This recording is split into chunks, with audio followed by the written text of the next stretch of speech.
जैसा कि हम पढ़ रहे हैं यहाँ पर कि कैसे महाराज परीक्षित ने कली का जो युग है उसको कैसे उसमें कैसे अपने राज्य में, एक्चुअली परीक्षित महाराज सिर्फ एक हस्तिनापुर के ही राजा नहीं, पूरे भूमंडल, अगर आप पहले पढ़ेंगे इसके कुछ पहले के वर्ष और जो टेक्स्ट पढ़ेंगे, ये सिर्फ ये जो पृथ्वी है उसको उस समय में भारत कहते थे। अभी ये भारत सिर्फ एक छोटा सा खंड के नाम पे रह गया है। तो पहले के वर्ष में पढ़ेंगे कि ये जो जैसे कि यहाँ पर पहले बताया गया है कि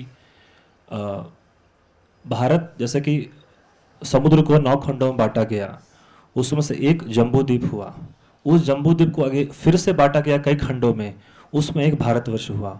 ऐसे इलावर्त वर्ष हुआ, किम पुरुषा वर्ष हुआ, ऐसे बहुत सारे वर्ष हुए, उसमें से एक भारतवर्ष है।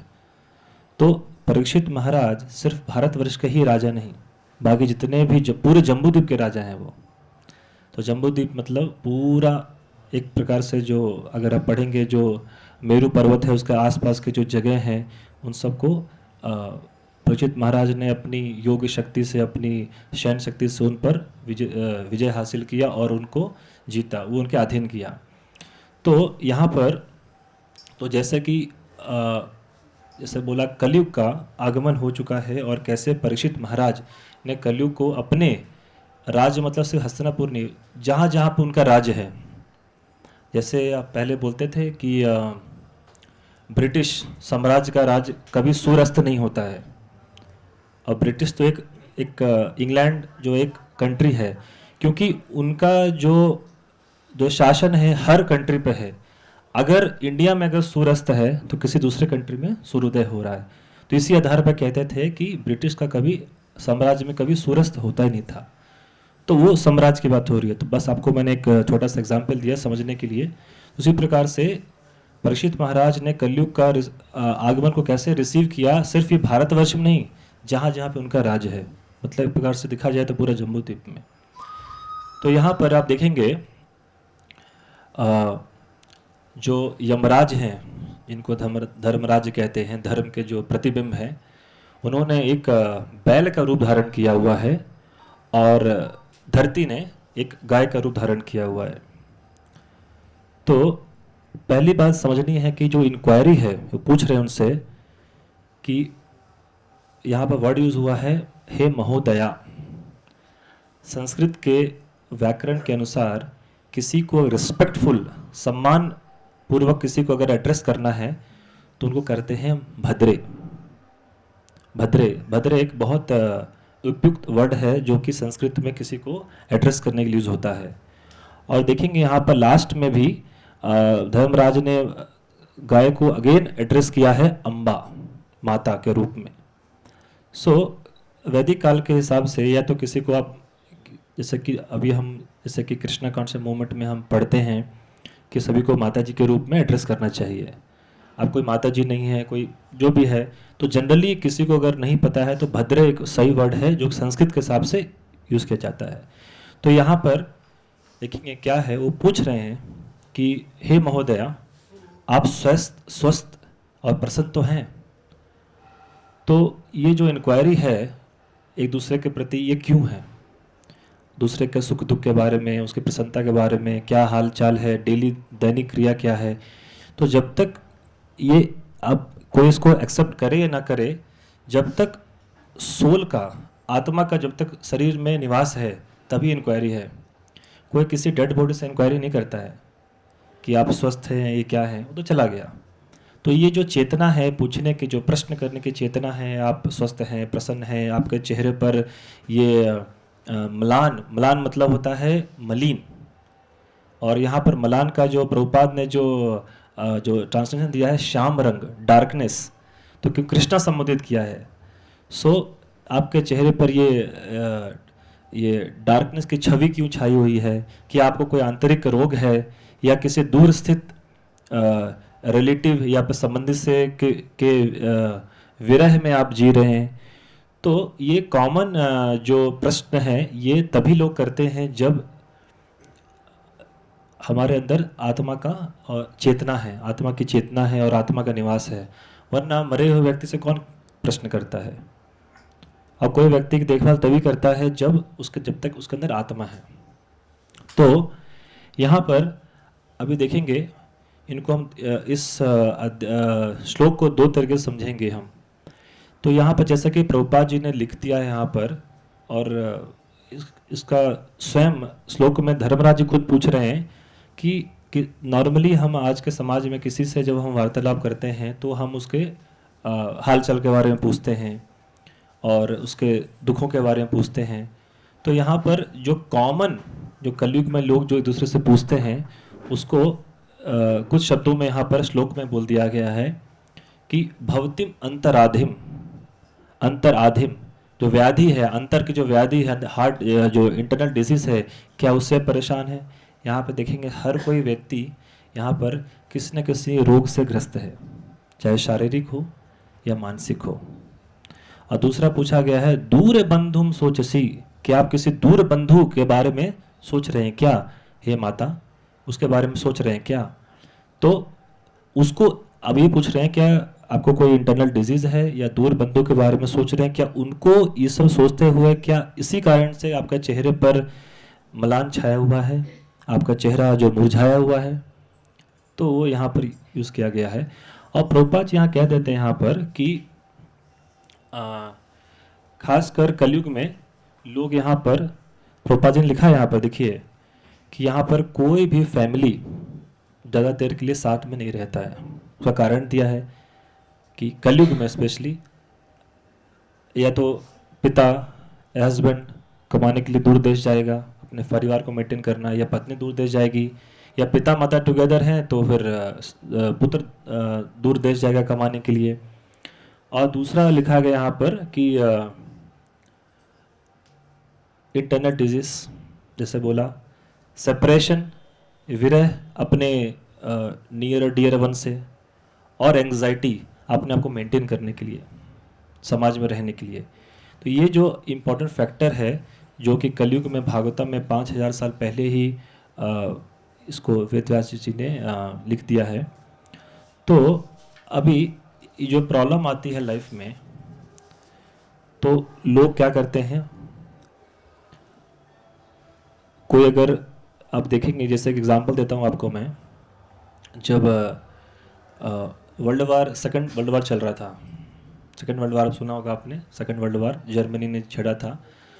सो जर्मनी ने जब वर्ल्ड वार छेड़ा तो स्टार्टिंग में सब जीत रहे थे, उसके बाद बाकी कंट्री ने अपना अपना गठबंधन किया और जर्मनी पे हावी होना स्टार्ट कर दिया। तो प्रभुपाद जी कहते हैं, और जर्मनी में एक जो वहाँ एक गौड़ीय वैष्णव के डिवोटी प्रभुपाद गॉड ब्रदर गए थे, वो बताते हैं कि जब जर्मनी के सैनिक हार रहे थे तो वहाँ की जो सारी जो लेडीज़ थी, जो औरतें थी, वो चर्च में जाके भगवान से ये प्रार्थना कर रहे थे कि मेरा बेटा वापस आ जाए, मेरा पति वापस आ जाए, या मेरे सगे संबंधी वापस आ जाए। पर कोई वापस नहीं आया, या जो भी कम आया, जिन्होंने प्रे किया उनके लिए वापस नहीं आया। तो उन सब क्या हो गया, जब वापस नहीं आया, भगवान उनकी प्रेयर नहीं सुनी, जैसा वो कह रहे हैं, वो सब के सब नास्तिक हो गए। उन्होंने भगवान की भक्ति करना या भगवान पे विश्वास करना छोड़ दिया। तो हमारे लाइफ में क्या है, ये सब प्रॉब्लम क्यों घटित हो रही हैं कि जो व्यक्ति भगवान की चेतना में अपने आप को नहीं रखता है वही सभी प्रॉब्लम से गुजरता है। जो भगवान की चेतना में है, जो भगवान के साथ है, वो समझेगा इसके पीछे भगवान का ही कोई हाथ है। अब देखिए, बेस्ट एग्जाम्पल देखिए, परीक्षित महाराज के एग्जाम्पल देखिए, बेस्ट एग्जाम्पल। पांडव जो कि भगवान के परम दास हैं। हाँ, इसमें अगर पढ़ेंगे तो दिखा रहा है इसमें कि बताया जाएगा इसमें कि परीक्षित महाराज जब भ्रमण करते थे पूरे भूमंडल का, तो उन द्वीपों पे भी जाते थे जहाँ पर अर्जुन युधिष्ठिर महाराज ने अपना राज स्थापित किया था। वो लोग बताते थे कैसे आपके ग्रैंडफादर अर्जुन और कैसे कृष्ण हम यहाँ मिलने आते थे, और ये बताते थे कि कैसे कृष्ण एक सर्वेंट की तरह पांडवों की सेवा करते थे। युधिष्ठिर महाराज ने बोल दिया आप डोर कीपर बन जाइए, गो कीपर बन गए। युधिष्ठिर महाराज ने कहा कि आप शांति दूत बन के थोड़ा हमारी हेल्प कीजिए, बन गए। अर्जुन बोल रहा है रथ आगे बढ़ाओ, बढ़ा रहे हैं। तो भगवान अपने भक्तों के लिए स्वयं ऑर्डर कैरियर बन जाते हैं, मगर उसके लिए वो प्राइस पे करना पड़ता है, ऐसे नहीं है कोई मिल जाएगा। तो ये परीक्षित महाराज को देखिए, उदाहरण देखिए, पांडव के जो पर्व होते हैं उनको, उन पे देखिए, उन पे तक्षक का एक जो श्रृंगी ऋषि ने एक शाप दिया कि 7 दिन में तक्षक द्वारा इनकी मृत्यु हो जाएगी। अब अपने इतने प्योर डिवोटी को भगवान ने ऐसे लीला रची। अगर देखिए भगवान की लीला देखिए, भगवान का हाथ देखिए पीछे क्या है। अगर ये परीक्षित महाराज को शाप नहीं मिलता तो जो आज भागवतम पढ़ रहे हैं 7 दिन में जो भागवतम कंप्लीट हुई है, वरना भागवतम को 7 दिन में कंप्लीट करना सरल नहीं है। भागवतम इतना अनंत है, अमल पुराण है कि इसको जीवन लग जाएगा समझने के लिए। तो सुखदेव गोस्वामी, क्योंकि जो बोलने वाला व्यक्ति है वो इतना क्वालिफाइड था कि उसने 7 दिन में खत्म किया। सुनने वाला व्यक्ति उतना क्वालिफाइड था 7 दिन में एज इट इज समझ पाए। और जो वहाँ जनता बैठी थी, बड़े बड़े ऋषि महंत महात्मा सब हैं, उन्होंने भी समझ पाया। तभी उसको सेम एज इट इज सूता गोस्वामी नैमिषारण्य में बता रहे हैं। तो अब बोलेंगे भगवान, अरे भाई कोई बोल सकता है इतना भगवान का ग्रेट भक्त, भगवान ने उसको एक सर्प के दंत विष से उसकी मृत्यु करा दी। तो भगवान का क्या प्लान है उनको जानने के लिए आपको भगवान कृष्णा कॉन्शियस, जो हमारा मूवमेंट का नाम है, कृष्ण भावनामृत होना पड़ेगा आपको। वरना फिर हम जो डेली हमारी प्रॉब्लम्स है उससे जूझते रहेंगे। अभी देखिए,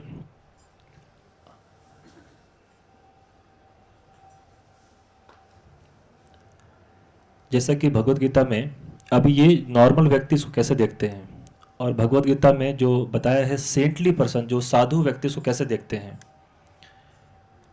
तो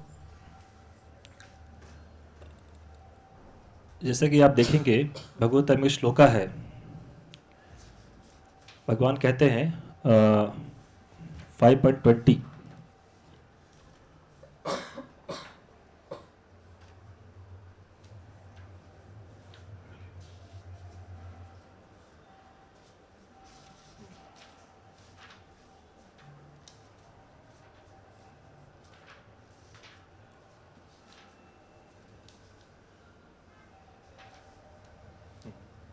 भगवान कहते हैं ना, जो अच्छे कि मैं इसका तात्पर्य पढ़ता हूँ कि जो व्यक्ति अपनी पसंद की वस्तु पाकर ज़्यादा हर्षित नहीं होता है और अपनी पसंद की वस्तु ना पाकर ज़्यादा दुख नहीं होता है, विचलित नहीं होता है, जो दोनों में स्थिर बुद्धि रखता है, वो व्यक्ति भगवत ज्ञान को पाने वाला कहा जाता है। तो वो ब्रह्म स्थित रहता है। इसका सीधा सीधा इसका समझने का सिंपल तरीका है कि अभी जैसे कि जीवन में प्रॉब्लम्स कैसे आती हैं, मैं आपको उदाहरण देता हूँ। आपको थोड़ा सा अलग एग्जांपल है मगर हमारे डे टू डे लाइफ से कनेक्टेड है। ये भी मैंने किसी डिवोटी ने मुझे शेयर किया। आप देखेंगे एक कुत्ता है, उसको आप हड्डी फेंकेंगे खाने के लिए, तो कुत्ता ये नहीं सोचेगा कि हड्डी किसने फेंका है, तुरंत सोचेगा अरे एक हड्डी है, तुरंत उसको खाना स्टार्ट कर देगा, जो उसको चाटना स्टार्ट कर देगा, देखिएगा हाँ किसी व्यक्ति ने फेंका है, स्टार्ट कर देगा। मगर वही हड्डी अगर आप शेर को फेंकेंगे, शेर ये नहीं दिखेगा कि हड्डी है, शेर दिखेगा किसने फेंका है, और उसके पास जाके उसको झपट्टा मारेगा। तो हमारे जीवन में भी जब समस्याएं आती हैं तो कुछ हम अगर कुछ लोग ऐसा सोचें यार समस्या है, ये है, वो प्रॉब्लम, ये प्रॉब्लम है, उसी में डूब जाएं, ठीक है सॉल्यूशन कीजिए, कोई दिक्कत नहीं है, सॉल्यूशन कीजिए उसका। मगर वो एक प्रकार से डॉग मेंटालिटी हो गई, किसी जो प्रॉब्लम मिला उसको सॉल्व कर रहे हैं। मगर जो शेयर मेंटालिटी क्या होती है कि प्रॉब्लम आ कहाँ से रही है, उसका रूट पे जाना, प्रॉब्लम आ कहाँ से रही है। तो देखिएगा अच्छा ये प्रॉब्लम मेरे पहले के जो पूर्व कर्म है, उसको कहते हैं प्रारब्ध, उससे आ रही है। और प्रारब्ध को हैंडल कौन कर रहा है? स्वयं कृष्ण। तो अब जो व्यक्ति प्रारब्ध को हैंडल कर रहा है, उसके पास पूरा जो पूरा अधिकार है वो प्रारब्ध को कैसे हमारे जीवन में उसका इस्तेमाल करे। कोई अगर बिजली के पावर हाउस को हैंडल कर रहा है, वो डिसाइड कर सकता है किस घर में कितनी बिजली भेजनी है और किस घर में बिजली नहीं भेजनी है। तो उसी प्रकार से तो जो जो भगवान की चेतना रखने वाले व्यक्ति हैं वो ये सोचते हैं कि ये जो प्रॉब्लम्स आ रही हैं, ये इसका रूट कॉज क्या है, रूट कॉज क्या है इसका, तो वो उस रूट कॉज पे जाता है जो बुद्धिमान व्यक्ति हैं। तो इसलिए भगवान ने बताया है कि यहाँ पे जो दुख में सुख में समान भाव रखता है और जो मोहग्रस्त और विचलित नहीं होता है, वो व्यक्ति भगवान द्वारा बहुत पसंद किया जाता है। ऐसी बात नहीं कि जो व्यक्ति हर छोटे छोटे प्रॉब्लम में विचलित हो जाता है, नहीं, वो अपने आप को एक लेवल में ढाल सकता है। तो मैं आपको एक बहुत अच्छा उदाहरण देता हूँ रामायण से, तो आपको थोड़ा समझ में आएगा। आप देखेंगे जब राम भगवान को वनवास हुआ था 14 साल का, साथ में लक्ष्मण गए थे। अब 14 साल के वनवास, अब जैसे सबको पता होना चाहिए कि जो सीता देवी का हरण हुआ था वो कौन से साल में हुआ था? 14 साल का वनवास भगवान गए थे 13th ईयर में हुआ था। पहले 12 साल वो पंचवटी में थे, 13th ईयर में उनका हरण हुआ था। अब लक्ष्मण जी ने पूरा जीवन भर राम और सीता देवी की सेवा की। अब जब ये सब ऑफकोर्स ये सब भगवान की लीला है, मगर क्या समझ सकते हैं इससे हम, इसको अगर हम थोड़ा समझने का प्रयास करेंगे तो हमको काफ़ी हेल्प होगा हमारे डे टू डे लाइफ में।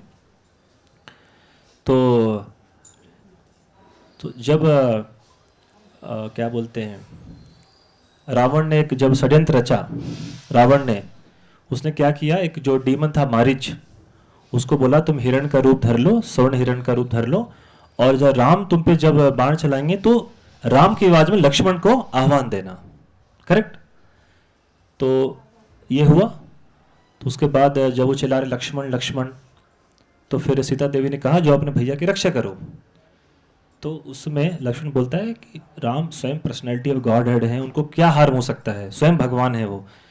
तो सीता देवी उसमें कहती है मुझको पता है तुम क्यों नहीं जा रहे हो, तुम इसलिए नहीं जा रहे हो कि तुम मेरे साथ संग करना चाहते हो, क्योंकि राम भगवान नहीं है, मौका पाकर तुम ये करना चाहते हो। और लक्ष्मण को ये बात हृदय में इतनी चुभ गई, वो सहन नहीं कर पाया। लक्ष्मण ने आज तक मदर सीता के चरण के ऊपर देखा नहीं है, तो आज तक देखा नहीं है, चेहरे तो मुखमंडल छोड़ दीजिए, बस सिर्फ शरीर, आंखें सिर्फ चरण में। अब उनको हृदय में ये बात इतनी चुभ गई कि मैंने 14 साल सेवा किया, ये सजा दिया आपने मेरे को, हे माता। अब हमारे कंडीशन में क्या होगा, हम अगर सोचें क्या करेंगे, इतना किया, आप तो पूरा एहसान फरामोश है, छोड़ के चल जाएंगे हम। लक्ष्मण जी ने ऐसा नहीं किया। लक्ष्मण ठीक है, जैसे ही आपके आ गया माता, वो तुरंत गए वन में। और वन में राम जी से भेंट हुई उनकी, तो राम बोल रहे हैं कि भैया तुम यहाँ क्या कर रहे हो, तुम्हें तो मैंने माता सीता की रक्षा के लिए रखा था, तो यहाँ क्या कर रहे हो? तो बोला आप ही ने तो बुलाया मेरे को, मदर सीता मुझे भेजा। तो राम बोलते हैं भाई तुमसे बड़ा झूठा कोई नहीं है, तुमको पता है कि मैं सुप्रीम पर्सनैलिटी गॉडेड हूँ, मैं स्वयं भगवान हूँ, मेरे को कोई हार्म नहीं कर सकता है, तो अपनी जान बचाने के लिए तो मेरे शरण में आ गए। अब लक्ष्मण बोल रहे हैं अरे, और सीता को छोड़ दिया राक्षसों को के पास ताकि वो उसको मार के खा जाए। अब लक्ष्मण इधर से भी एक चांटा मर रहा है, इधर से चांटा पड़ रहा है, लक्ष्मण जाए तो जाए किधर जाए। तो अब उस स्थिति में उस परिस्थिति में हम क्या करेंगे? हम बोलेंगे यार ये भी नहीं सुन रहा है, ये भी नहीं समझ रहा है, छोड़ो दोनों को, वो छोड़ के चल जाएगा। तो ये स्थिति है जो व्यक्ति गॉड कॉन्शियस नहीं है उसके जीवन में जो, तो इसलिए यहाँ पे जो बताया गया है, जो स्थिति हो रही है यहाँ पर, उस व्यक्ति के लिए है, क्योंकि भागवतम सिर्फ एक डिवोटी पॉइंट ऑफ से बात नहीं कर रहा है, इस समाज में जो, इसलिए देखिए नैमिषारण्य में जो सारे जो ऋषि मुनि जो 1000 साल के लिए यज्ञ तपस्या करने के लिए आए, यज्ञ मतलब यही संकीर्तन यज्ञ के लिए, उसमें क्या किया उन्होंने, यमराज को बुला लिया, तुम यहाँ बैठो भाई, ताकि किसी को डेथ नहीं मिलेगा। यमराज वहीं बैठ गए, जो यमराज का ड्यूटी है चित्रगुप्त से पूछना, यमदूत को भेजना, जिसके मृत्यु के समय उसको लेके आ जाना, यमराज को वहीं बैठा लिया उन्होंने कि 1000 साल तक किसी की मृत्यु नहीं होगी, यहाँ जो बैठा है व्यक्ति। तो देखो ऐसे, तो ये सिर्फ ये प्योर डिवोटी, भगवान के डिवोटी कर सकते हैं ऐसा, और स्वयं भगवान। तो ठीक है, तो अब लक्ष्मण जी को 10 अभी चांटा पड़ रहा है, 10 चांटा पड़ रहा है, तो लक्ष्मण जी करे तो करे क्या।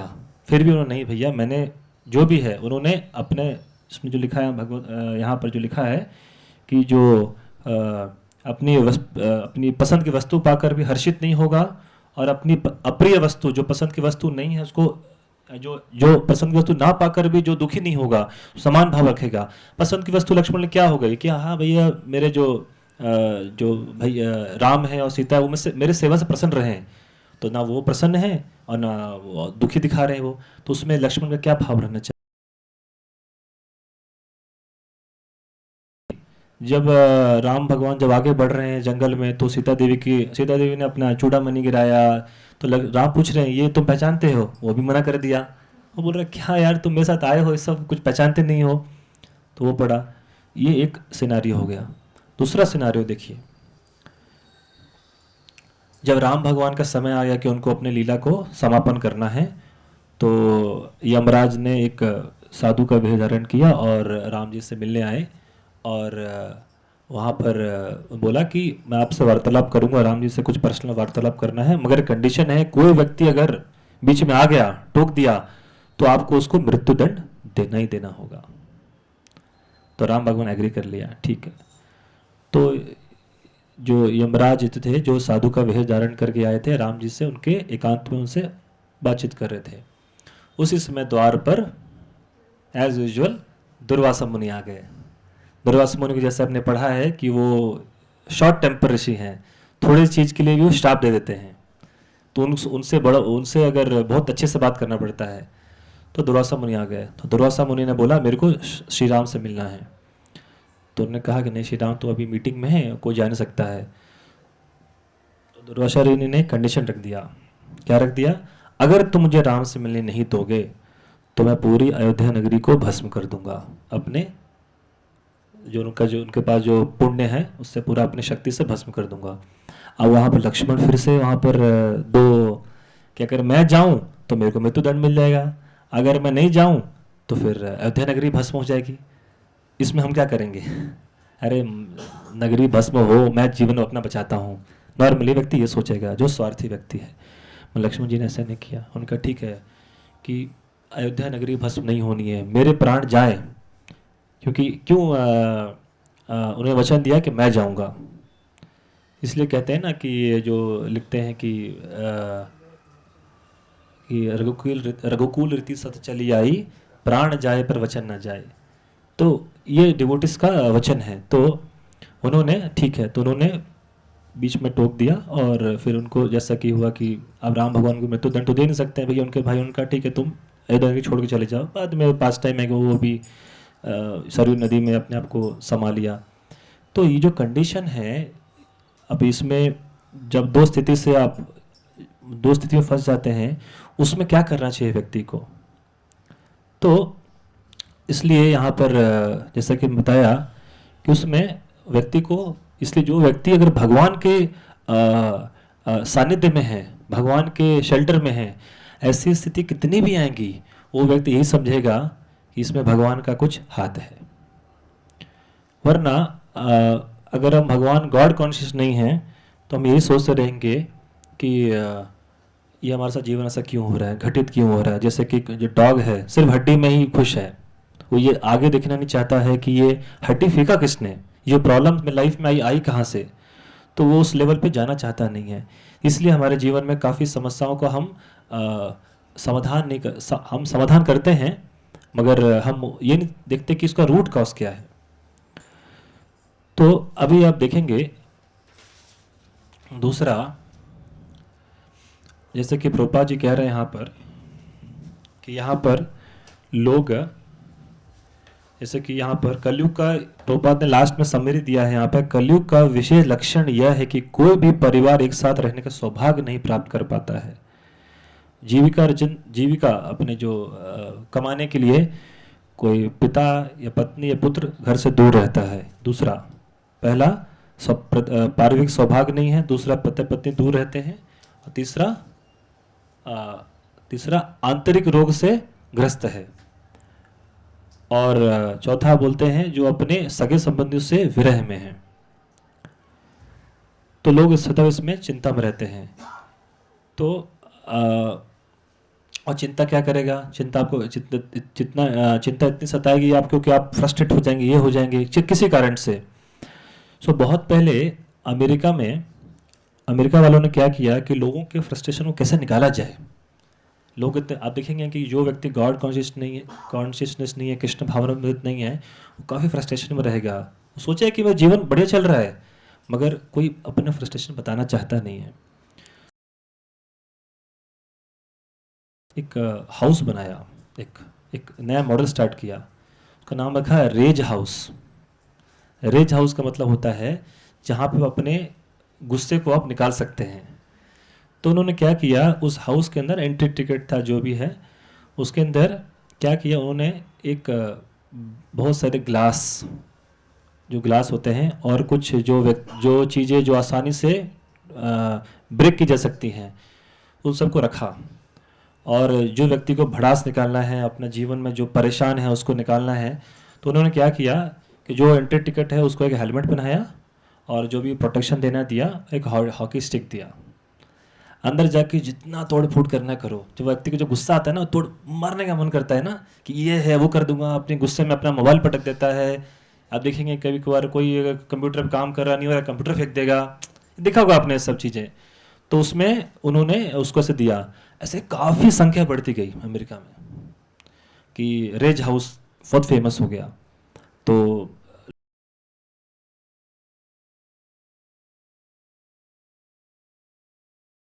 ये कभी नहीं हो रहा है, क्योंकि जो रूट कॉज है, अभी मेरे को गुस्सा आ गया, मेरे को करना, उसको कर दिया, मगर फिर से वो व्यक्ति को फिर से एक हफ्ते बाद फिर से फ्रस्ट्रेशन आएगा, उसका इलाज कैसे करेंगे फिर आप।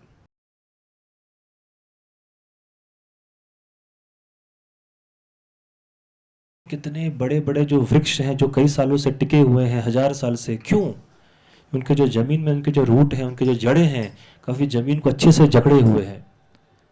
कोई अभी नया अगर लगाएंगे आप वृक्ष, उसका जकड़ा वो नहीं है, आप हवा हवा से टूट टूट जाता है वृक्ष कई बार, या कोई धक्का मारने से। मगर जिसका जो जो जमीन में इसका जो जड़ है अच्छे से जकड़ा हुआ है, वो आंधी आए तूफान आए, वो इतनी सरलता से उखड़ता नहीं है। उसी प्रकार से जीवन में हमारे, अगर हम रूट कॉज की तरफ नहीं जाएंगे, जो वास्तविक जो क्या कारण है हमारे जीवन में हमारे समस्याओं का, उसकी तरफ हम ध्यान नहीं देंगे, तो फिर हम ऐसे ही रेज हाउस जैसे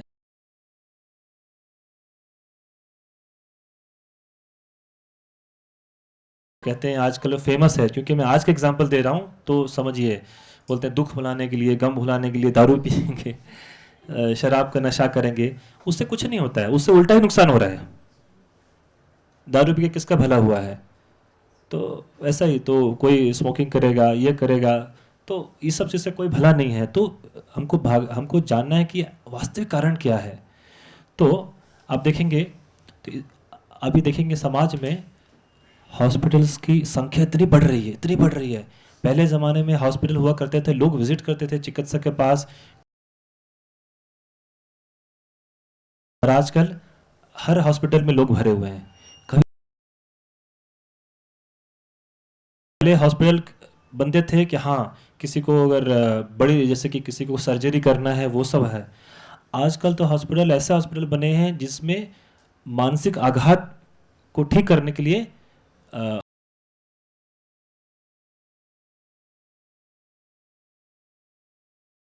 आप प्रियजनों से विछो हुआ है, अरे मेरा कोई सगे संबंधी चला गया, वो शौक लग गया, उसको ठीक करने का हॉस्पिटल है। मगर कोई व्यक्ति अगर ये सोचेगा कि सबके आने जाने का समय निश्चित है, भले ही वो आगे जाए या पीछे जाए। अभी मैं कोई एग्जांपल देता हूँ, देखिए एक, आप थोड़ा समझने की कोशिश कीजिए। कोई व्यक्ति घर में भक्ति, उसके भक्ति से प्रसन्न हो रहे हैं, तो भगवान चाहेंगे ना कि यार तुम्हारी भक्ति से मैं तुम्हारे परिजनों का भी भला करना चाहता हूँ, चाहेंगे तुम्हारी भक्ति इतनी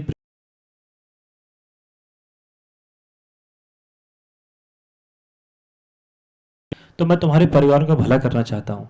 तो भगवान क्या है, परिवार को अपने बस बुला लेंगे, आ जाओ फादर, आ जाओ, आ जाओ। अगर जो व्यक्ति अगर एग्जाम्पल दे रहा हूँ, मैं एग्जाम्पल दे रहा हूँ कि अगर व्यक्ति अगर मैच्योर नहीं है स्पिरिचुअल, अपने आध्यात्म में अगर उसका परिपक्व नहीं है, सगे संबंध चला गया भगवान के लिए। अब हम अपने सगे संबंधों के लिए बात कर रहे हैं।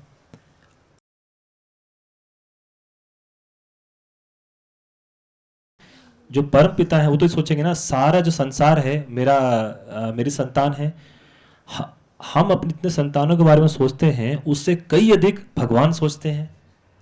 भगवान तो देख रहे हैं आत्मा के स्तर पे, शरीर के स्तर में नहीं। उनको ऐसे, जैसे कि एग्जांपल दे रहा हूँ कि ये जो व्यक्ति है इसके कुछ क्षण बाद के शरीर में इतना जो कैसा भी होगा, एक्सीडेंट से होगा, इतनी पीड़ा होगी, व्यक्ति मतलब बहुत अंदर बहुत दुख होगा, दर्द होगा उसको, क्यों इतनी पीड़ा देनी है उसको। एक छोटा सा भगवान ने उसको छोटा सा एक चेतना उसके बुझा दिया, उसको बुला लिया अपने पास। मगर जो जो जो अध्यात्म में जो परिपक्व व्यक्ति है वही समझ सकता है। आप देखेंगे चैतन्य महाप्रभु के टाइम में, चैतन्य महाप्रभु के जो मायापुर में एक श्रीवास आंगन करके जगह है, जहाँ पर चैतन्य महाप्रभु हमेशा नृत्य क्या करते थे, हरिनाम संकीर्तन नृत्य। तो उनके एक जो उनके जो दास शिवास ठाकुर शिवास आंगन में करते थे। तो उस नृत्य के समय में शिवास ठाकुर, उनका पुत्र की मृत्यु हो गई। अब वहाँ पर सारी जो महिलाएं हैं, माताएं हैं और जो भी सगे संबंधी हैं विलाप कर रही हैं। शिवास ठाकुर को समझ में आ गया, उन्होंने जाके क्या किया पता है? उन्होंने जाके बोला, क्यों ये विलाप कर रही हो? चैतन्य महाप्रभु स्वयं भगवान वहां पर नृत्य कर रहे हैं, उनका नृत्य डिस्टर्ब हो जाएगा। अब ये चाहते तो बोलते अरे मेरा पुत्र चला गया, विलाप कर रहे हैं, मैं भी करता हूँ, हाँ चला गया, हे भगवान वापस मेरे पुत्र को ले आओ, आप तो स्वयं भगवान है भाई, आप ऐसे क्यों कर रहे हैं, मैं आपकी इतनी सेवा कर रहा हूँ, आपने बुला लिया। बोले कि अरे कितना सौभाग्य की बात है कि भगवान का नृत्य का कीर्तन सुनते सुनते ये मेरा पुत्र चला गया। मगर ये भगवान इससे अनजान थे। मगर भगवान को जब मालूम चला तो भगवान ने क्या किया, अपनी पोटेंसी से उसको वापस ले आया। ये भगवान कर सकते हैं ऐसा। सेम आप देखेंगे जो एक छठे स्कंद में एक किंग हुए चित्रकेतु, चित्रकेतु की कथा भी सुनेंगे आप। चित्रकेतु बहुत एक उसका एक है कि चित्रकेतु ने एक शादी किया, कोई पुत्र नहीं हुआ, 2 किया कोई पुत्र नहीं हुआ, 3 किया कोई पुत्र नहीं हुआ, 10 किया कोई पुत्र नहीं हुआ।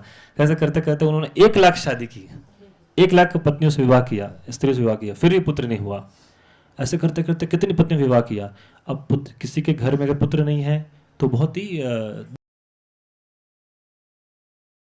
से उनको एक पुत्र प्राप्त हुआ।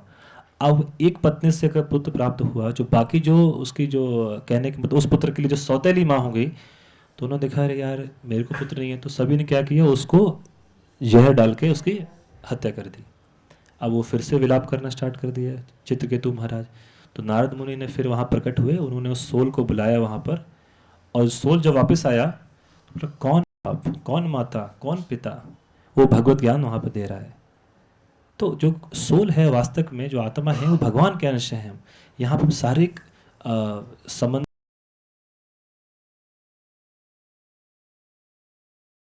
वो चला गया,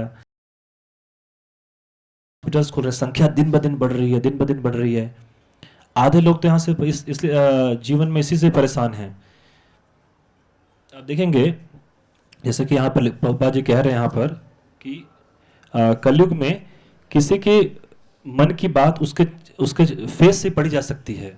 face is the index of mind, बोलते हैं ना, कि चेहरे पे जो हाव भाव है देख के आप ये समझ सकते हैं कि उसकी मनोदशा क्या है। आप सैड हैं बोलेंगे, लगते हो दुखी हो, हाँ दुखी हूँ। मगर जो व्यक्ति जो दोनों में संभाव रखता है वो अपने आप को इस तरह से दिखाता नहीं है, चाहे दुख में सुख में संभाव रखेगा वो। तो वैसे ही हमको जीवन में ट्राई करना है। ये नहीं बोल रहा कि आज ये कल में 2 दिन में हो जाएगा, तो सरल नहीं है।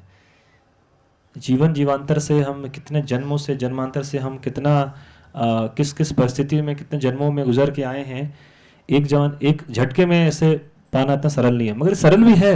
प्रभुपाद से किसी ने पूछा एक बार, प्रभुपाद क्लास दे रहे थे फॉरेन कंट्री में, कितना समय लगता है भगवान को सरेंडर करने में? भगवत कहते हैं 1 मिनट। बहुत फेमस लेक्चर है, 1 मिनट। प्रभुपाद कहते हैं तुमने भगवता नहीं पढ़ा, कृष्णा कह रहे हैं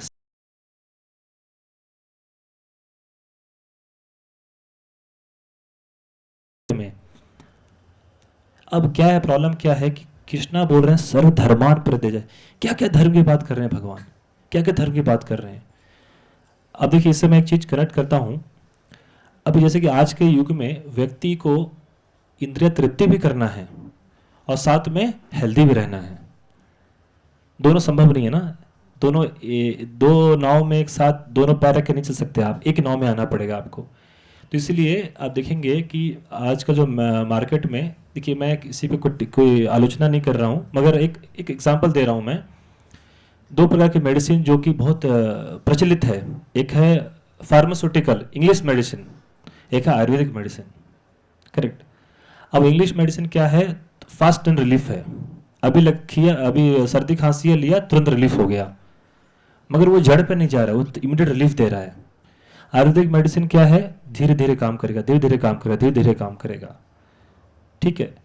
तो उसका अपना अपना एक प्रक्रिया है। और लोग क्या चाहते हैं कि मैं सेंस एंजॉयमेंट भी करूं। जैसे किसी को सर्दी हो गई है, नहीं मेरे को आइसक्रीम खाना है, ठीक है भाई ये सर्दी खांसी का मेडिसिन ले लो, साथ में आइसक्रीम खाते रहो। सेंस ग्रेटिफिकेशन करना है और साथ में खुद हेल्थी भी रहना है। मगर आयुर्वेद में ऐसा नहीं है। आयुर्वेद में नहीं, आपको इतना परहेज करना है, आपको ये कुछ समय के लिए आपको ये इसको छोड़ना है, धीरे धीरे ठीक होंगे उसके बाद करना है आपको।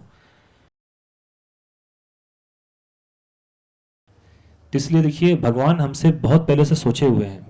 तो भगवान ने क्या किया, कृष्ण ने क्या किया, सारे धर्म को छोड़ दो, मेरे शरण में आ जाओ। शॉर्टकट मेथड है सबसे, सर्वधर्मान परित्यज्य। आप क्यों भगवान बोल रहे हैं सर्वधर्मान परित्यज्य, सर्वधर्मान, बाकी धर्म क्या है। तो कलयुग में क्या है कि बहुत सारे लोग अपने आप ही धर्म बना लेते हैं। तो उसको भागवत में पहले स्कंद में बोल रहा है कैटवा धर्मा। कैटवा धर्म मतलब होता है चीटिंग धर्मा। तुम एक काम करो, मेरे पास आ जाओ, इतना इतना पैसा दो, मैं तुम्हें मंत्रा देता हूँ, जो करना करो सब ठीक। कैसे ठीक हो जाएगा। अब अगर कोई व्यक्ति को इस बात पे श्रद्धा है कि बिना परमात्मा की मर्जी के बिना एक पत्ता नहीं हिल सकता है, फिर चलो उसमें भगवान ने सैंक्शन भी किया उसमें।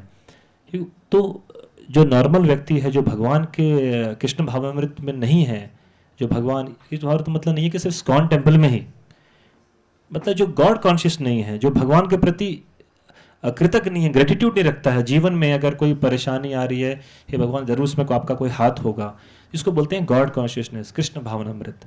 जरूर नहीं कि स्कॉन में जो है व्यक्ति वही कृष्ण भावनामृत है, ऐसी बात नहीं है। जो राम की वर्शिप कर रहा है वो भी कृष्ण भावनामृत है, मतलब गॉड कॉन्शियस है, राम भावनामृत है बोल सकते हैं। तो जो कहने का जो मेन है वो गॉड कॉन्शियस होना है, भगवान का भावनामृत में होना है। तो उसको ऐसा चाहिए। तो हमने क्या किया है कि भगवान को अपने ऑर्डर कैरियर बना दिया है। ये भगवान मेरे जीवन में ये भी हो जाए, ये भी हो जाए, ये भी हो जाए, आप ये करेंगे तो मैं आपको ये करूंगा, ये करूंगा। तो भगवान को ऑर्डर कैरियर नहीं बनाना है, हम भगवान के ऑर्डर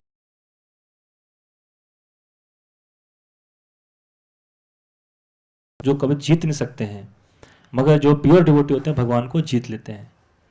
अब देखिए, अब जैसे कि सिंपल एग्जाम्पल यशोदा माता का, वो भगवान को बांध रही हैं, जो कि पूरा ब्रह्मांड को उन्होंने बांध रखा है अपनी माया में, और वो भगवान को बांध रही हैं।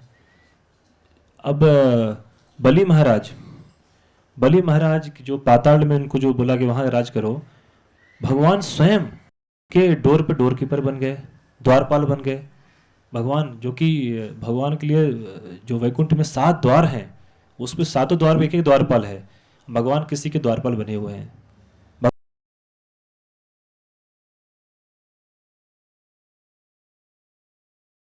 भी बनते हैं जब वो शुद्ध भक्ति से या प्रेम भक्ति से बांधता है, उसको प्रेम पाश से बांधना है उसको।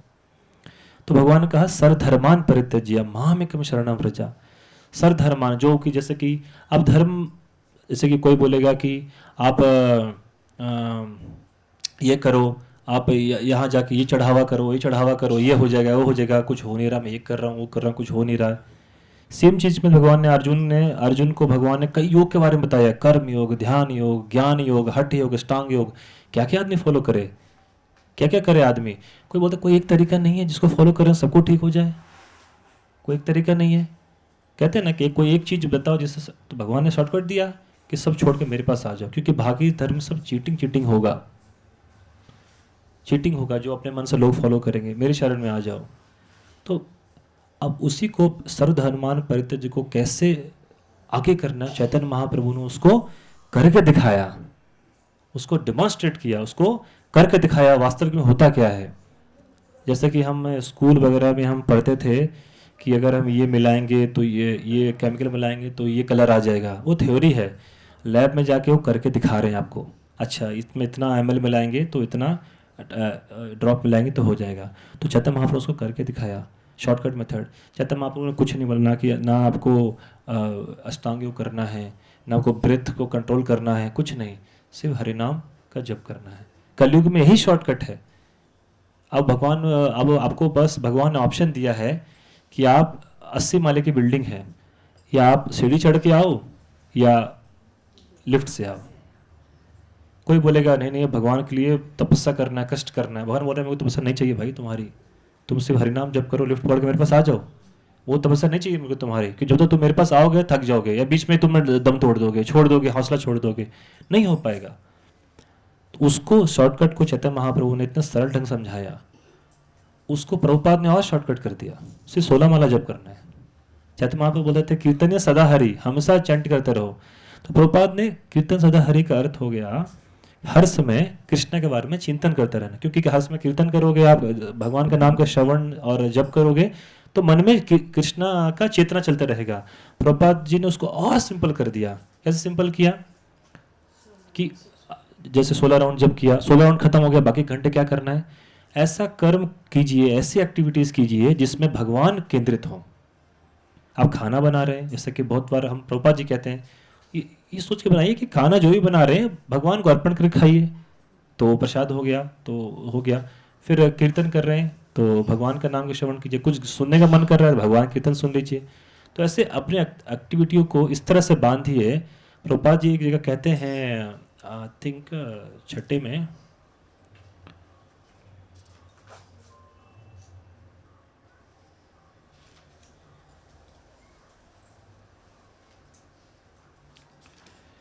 भागवत में प्रभुपाद जी कहते हैं कि कोई व्यक्ति अगर अपने जीवन को इस तरह से ढाल ले कि वो अपने भगवान के मिशन के साथ सामंजस्य बैठा ले, उसके साथ अपने आप को भगवान के मिशन के साथ जोड़ ले, वो व्यक्ति को भगवान के धाम जाना निश्चित है ही,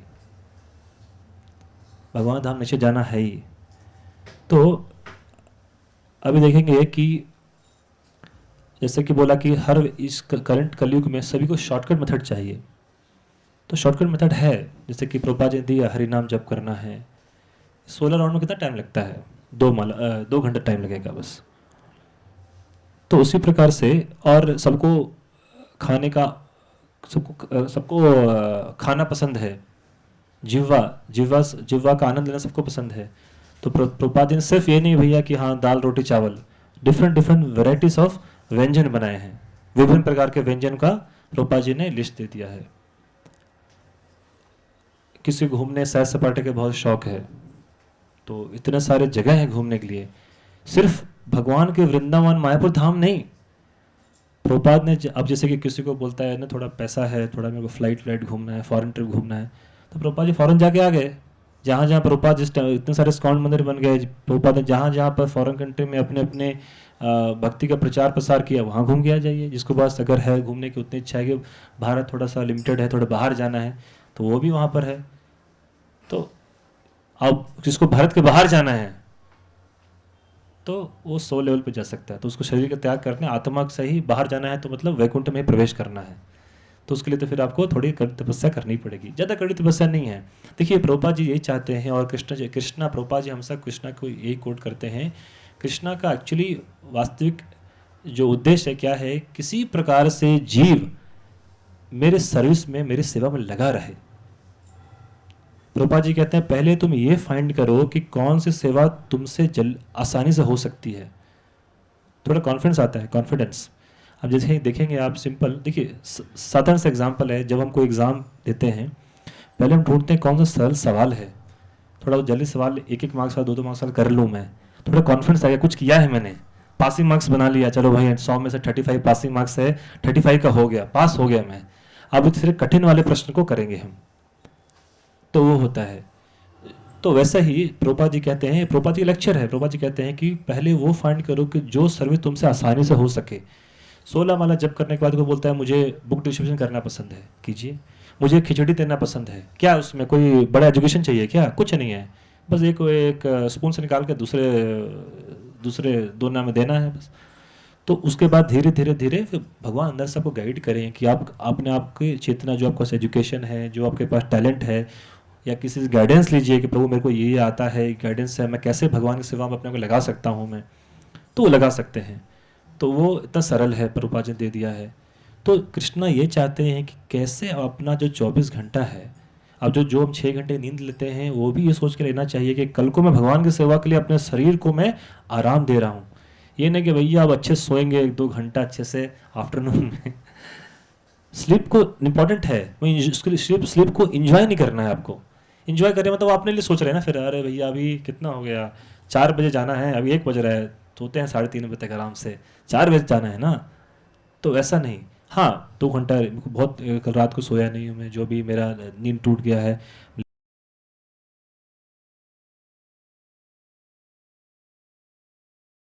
उसकी वजह चेतना अलग हो गई बस। किसी को आप हेल्प कर रहे हैं, ये सोच कर मैं इसको हेल्प करूँ ताकि मेरे को कुछ मिल जाए, बगल में इतना बड़ा व्यक्ति है, इसको थोड़ा कुछ मैं देता हूँ ताकि मुझे वापस मिल जाए, वो गलत हो गया। बोले डजंट मैटर, मैं देता हूँ, मेरे को बोला गया देने को, वो देना दे। क्योंकि जो जो भावना में जो व्यक्ति है, कृष्ण भावना व्यक्ति, वो सोचता है देखो भाई मेरे लाइफ में जो देना या ना देना सब भगवान के हाथ में है। तो, तो वो व्यक्ति ऐसा सोचता है कि भैया ठीक है, जैसे कि आपको सेवा कर रहे हैं कि जो, जैसे 2 प्रकार के व्यक्ति होते हैं। एक होता है कोई सेवा कर रहा है, सडनली बोले ये सेवा मैं करूँगा तुम दूसरी सेवा करो। अरे मैं सेवा कर रहा था, ये सेवा मुझसे ले लिया, क्या सेवा करूँ मैं। एक दुख में बैठ के वहीं पर विलाप कर रहा है, यही सेवा करना था मेरे को, ही सेवा था। दूसरा व्यक्ति होता है मेरे को किसी भी तरह अपना समय भगवान की सेवा में लगाना है। इस बार ठीक है ठीक है, हाँ तुम करो, मैं दूसरा सेवा ढूंढ लेगा वो। सही भैया, मैं 1 घंटा बुक रीडिंग कर लेता हूँ, चलो भैया मैं किसी को कृष्ण कथा प्लीज कर देता हूँ मैं, चलो ठीक है, चलो मैं कुछ साफ सफाई कर देता हूँ। किसी ना किसी तरीके से अपने आप को वो अपने आप को भगवान की सेवा में इंगेज रखेगा, तो भगवान को पसंद आता है। क्योंकि भगवान भगवान ये भी तो देखना चाहेंगे ना।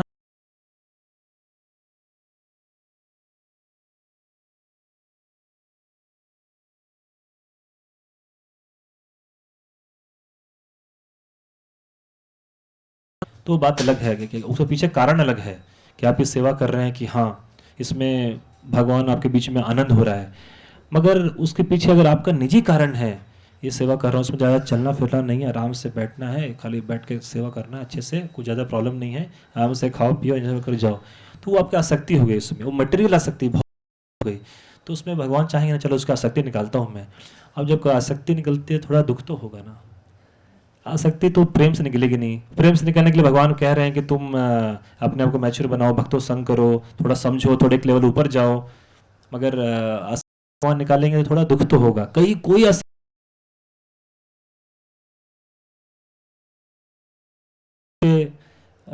मतलब कहते हैं ना कि कुछ आपको अगर इंग्लिश में कहावत है नो पेन्स नो गेन्स, तो बिना सेवा के मेवा नहीं मिलेगा आपको, तो कुछ पीड़ा तो होगी।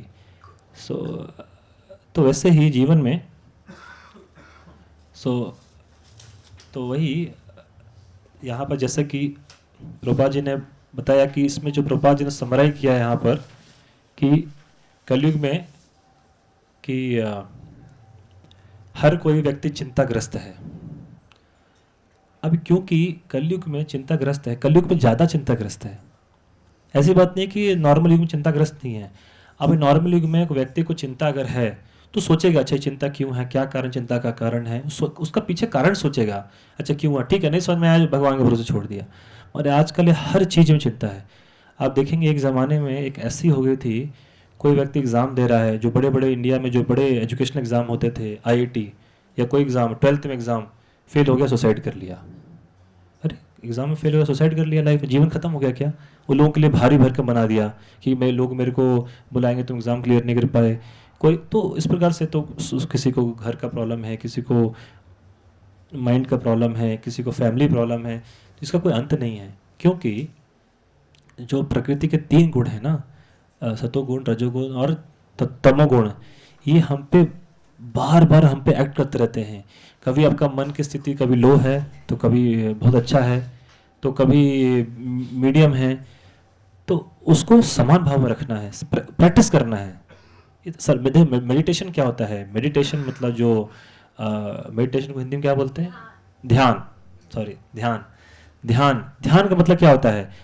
देखिए, ध्यान का मतलब होता है कि अगर आप किसी में ध्यान लगा रहे हैं, ध्यान हम सब बोलते हैं ध्यान लगाओ, हम सब वर्ड यूज करते हैं ध्यान लगाओ।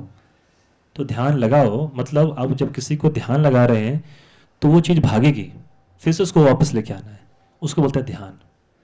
अब ऐसा नहीं है ना कि भैया बैठ ध्यान में बैठ गए वो हमेशा रहेगी, वो जब आप प्रैक्टिस करते करते करते करते जब आपका हैबिट हो जाएगा कि हाँ मुझे कैसे ध्यान लगाना है, तो वो अपने आप ध्यान लग जाएगा।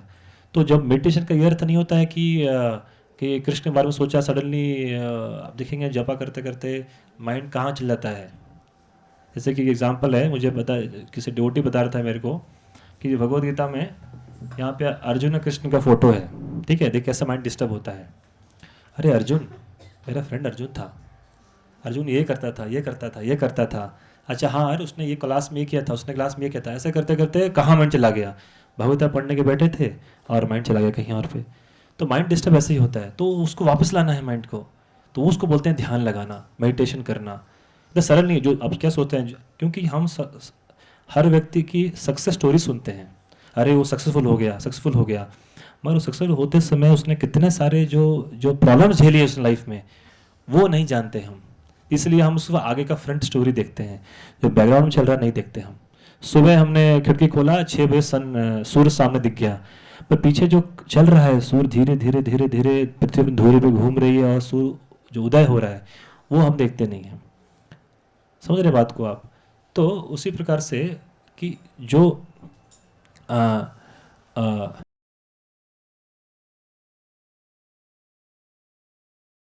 क्या है, भगवान के धाम को वापस जाना। जो व्यक्ति कृष्ण भावनामृत में भगवान कृष्ण का जपा कर रहा है उसका ये गोल है।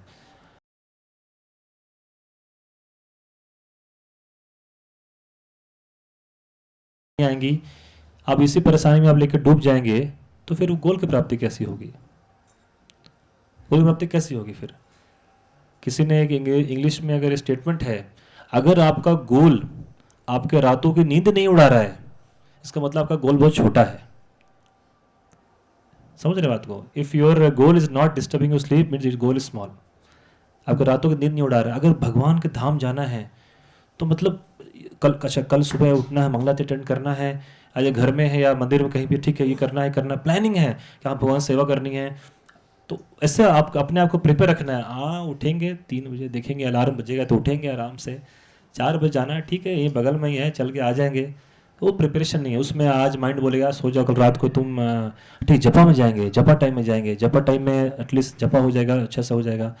हर कृष्णा भावनामृत का हर एक अंग, प्रभुपाद जी कहते हैं हर अंग इक्वल पोटेंसी रखता है आपको स्पेशल बेनिफिट देने के लिए, चाहे वो जपा हो, मंगलारती हो, प्रसादम हो, या कोई सेवा कर रहे हैं या आप किसी से कृष्ण के भावना बता रहे हैं, हर एक अंग वो इक्वल बेनिफिट रखता है।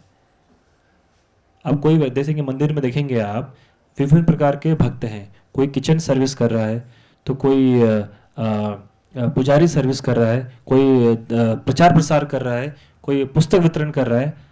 अब क्या तो वो अब कोई भगवान थोड़ा ना उसको उसको विच्छेद करें कि नहीं ये बेटर वो बेटर, नहीं। क्योंकि हर आध्यात्मिक, इसलिए आध्यात्मिक प्लेटफॉर्म पर कोई सिक्योरिटी गार्ड सर्विस कर रहा है, तो भगवान अगर कोई सर्विस कर रहा है, चेतना ये है कि ठीक है यार सर्विस मिला है करना है, पसंद नहीं है बोल दिया है करना है, नहीं करेंगे तो 10 सवाल पूछेगा इसलिए कर लेते हैं, नहीं तो प्रसादों के ऊपर नहीं देगा आफ्टरनून में, ऐसा सोच के करेंगे तो फिर वो सेवा नहीं हुआ, फिर वो एक भौतिक अध्यात्म प्लेटफॉर्म पे हो गया।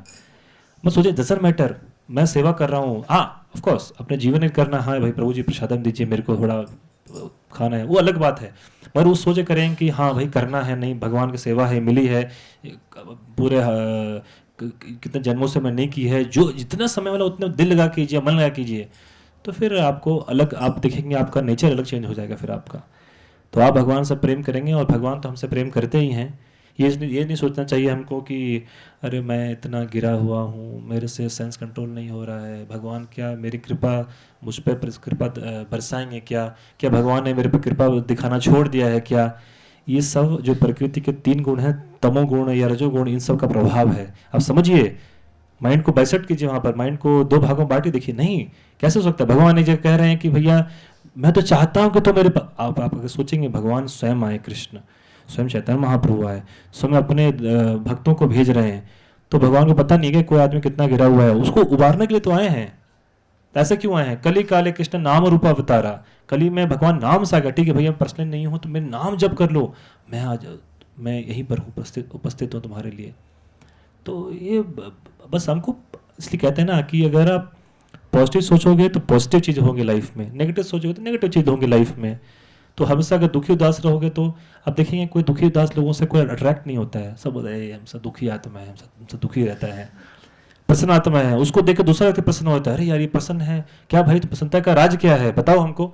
तो दूसरों को ऐसे लोगों को पसंद, जो प्रसन्न मुख चेतना होता है तो लोग उससे प्रसन्न होते हैं यहाँ पर। अब देखिए यहाँ पर पूछ रहे हैं ना कि हे आपके चेहरे पर अलक्षय भवंती अंतराधिम, आपके चेहरे पे मुरझाया क्यों है। तो बता रहा है, बैल भी बोल रहा है देखो भाई मेरे 3 टांग काट दी है, मैं भी एक टांग पे जी रहा हूँ, तुम्हारे चेहरे पे क्या करें, देखो ऐसे जीवन चल रहा है। तो ऐसा नहीं है, जीवन चल रहा है तो चलता नहीं रहना है, उसको उसको एक लेवल ऊपर लेके जाना है ना। तो उसके भगवान की चेतना हो, इसलिए इसलिए इसलिए भगवान को सेंटर में लेके आना है। इसलिए भगवान कहते हैं जो हर्ष में और शोक में समान भाव रखना है हमको, तो वो हमको हेल्प होगा लाइफ में। ठीक है, ग्रंथराज श्रीमद् भागवतम की जय, जगत गुरु श्रील प्रभुपाद की निताई गौर प्रेमानंदे, हरि हरि बोल। आप लोग जा सकते हैं प्रसादम के लिए, सभी को कूपन मिलेगा।